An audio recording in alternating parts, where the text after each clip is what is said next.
So இப்போ நம்ம traction therapy பற்றி பார்க்க போகிறோம். இதோட பிரின்சிபல் பார்த்தீங்க அப்படின்னா ரிவர்ஸ் லோடிங் அப்படின்னு சொல்லுவோம். ஃபார் எக்ஸாம்பிள், ஒரு 2 எலும்புக்கு நடுவில் இருக்கிற ஒரு பிரச்சனையை வந்து ஒரு சரி பண்ணக்கூடிய பிரச்சனை ஃபிசியோதெரப்பி மூலிமா எதெல்லாம் வந்து சரி பண்ண முடியுமோ அந்த பிரச்சனைகளை சரி பண்ணும். இப்போ எந்த மாதிரின்னு பார்த்தீங்கன்னா, ஜவ்வு நழுவி நரம்ப குத்திக்கிட்டு இருக்கு அப்படின்னு சொல்லுவாங்க. இது வந்து ஒரு யங் ஏஜ்ல இருந்து ஒரு மிடில் ஏஜ் வரைக்கும் வரக்கூடியது.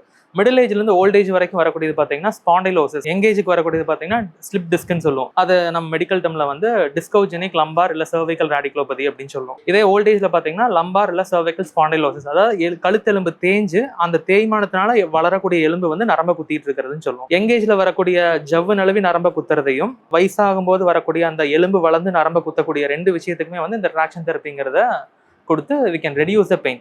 வேற இந்த ஸ்லிப் டிஸ்க்ங்கிறத we can treat, அதாவது சரியே ஆயிரும். வேற இந்த வயசானவங்களுக்கு வரக்கூடிய அந்த எலும்பு வளர்ந்து வரக்கூடியதை மேனேஜ் பண்ணிக்கலாம். இப்போ நம்ம ஷாக் வேவ் தெரப்பி பற்றி பார்க்க போகிறோம். ஸோ இதோட பிரின்சிபல் பார்த்தீங்க அப்படின்னா மெக்கனோ டிரான்ஸ்டக்ஷன் அப்படின்னு சொல்லுவோம். ஜென்ரலாக வந்து இப்போ பேஷண்ட்ஸ் வந்து ஒரு நெக் பெயின், டெண்டினைட்டிஸ் அப்படின்னு சொல்லி tendinitis, tennis elbow, any kind of tendinitis, for example plantar fasciitis, Achilles tendinitis, அதுக்கப்புறம் ஷோல்டர் இம்பிஞ்ச்மெண்ட் சிண்ட்ரோம், இந்த மாதிரி ஒரு டெண்டான் இன்வால்வ் இருக்கிற இஷ்யூஸ்க்கெல்லாம் வந்து பார்த்தீங்கன்னா நம்ம ஷாக் வேவ் தெரப்பிங்கிறது யூஸ் பண்ணுவோம்.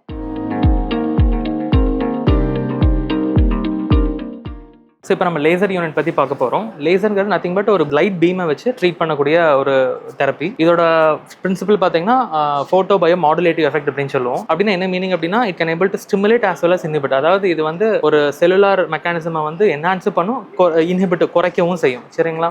இப்போ ஃபார் எக்ஸாம்பிள் நம்ம ஆங்கிள் இன்ஜுரி யாருக்கெல்லாம் கொடுக்கலான்னு பார்த்தீங்கன்னா, ஒரு ஸ்போர்ட்ஸ் இன்ஜுரி இல்லை ஒரு அக்யூட் இன்ஜுரியோட வர ஒரு லிகமெண்ட் ஸ்ட்ரெயின், ஜவ்வு அடிபட்டு இருக்கு அப்படின்னு சொல்லுவாங்க. அந்த மாதிரி கண்டிஷன்ஸ்க்கு வந்து நம்ம இந்த லேசர் யூஸ் பண்ணலாம்.